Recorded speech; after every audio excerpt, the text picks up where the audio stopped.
ছোটবেলা থেকেই পনিরের ওই একরকম তরকারি আদা জিরে বাটা দিয়েই মার কাছ থেকে করে খেয়েছি। তবে এখন বড় হয়ে পনিরের কত রকম পদে রান্না করি, আর তার আবার ভীষণ পছন্দের। সবসময় বলে নতুন কিছু বানাতে। ঠিক সেই মতোই আজকে এই পনির মশলাটা বানিয়েছিলাম। সমস্ত কিছু জলের মধ্যেই সেদ্ধ করে নিয়েছি, আর এইদিকে পনিরগুলোকে একটু বড় বড় চৌকো করে কেটে নিয়েছি। এরপর একটা ফালি মতো করে নিয়ে তার মধ্যে লঙ্কা গুঁড়ো, একটু অরিগ্যানো, একটু চিলি ফ্লেক্স, চাট মশলা, লবণ দিয়ে মাখিয়ে রাখলাম। এইবার মশলাটার একটা স্মুথ পেস্ট বানিয়ে নেব। তারপর একটা ফ্রাইং প্যানের মধ্যে বাটার, আর বাটারের মধ্যে একটুখানি তেল, ধনে জিরে গুঁড়ো দিয়ে মশলাটাকে সুন্দরভাবে কষিয়ে নিয়ে পরিমাণ মতো জল ঢেলে দেব। মশলাটা একটু মিষ্টি মিষ্টি ভালো লাগে, সেই জন্য অল্প একটু চিনি দিয়েছি।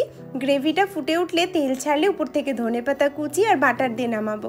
এরপর অল্প একটু তেলের মধ্যেই সেই পনিরগুলোকেই এপাশ ওপাশ করে লাল লাল করে ভেজে নিতে হবে। এর সাথে ছিল লেমন কোরিয়ান্ডার রাইস। আজকে রবিবারের দুপুরটা কিন্তু বেশ জমে গেছে আমাদের দুজনেরই।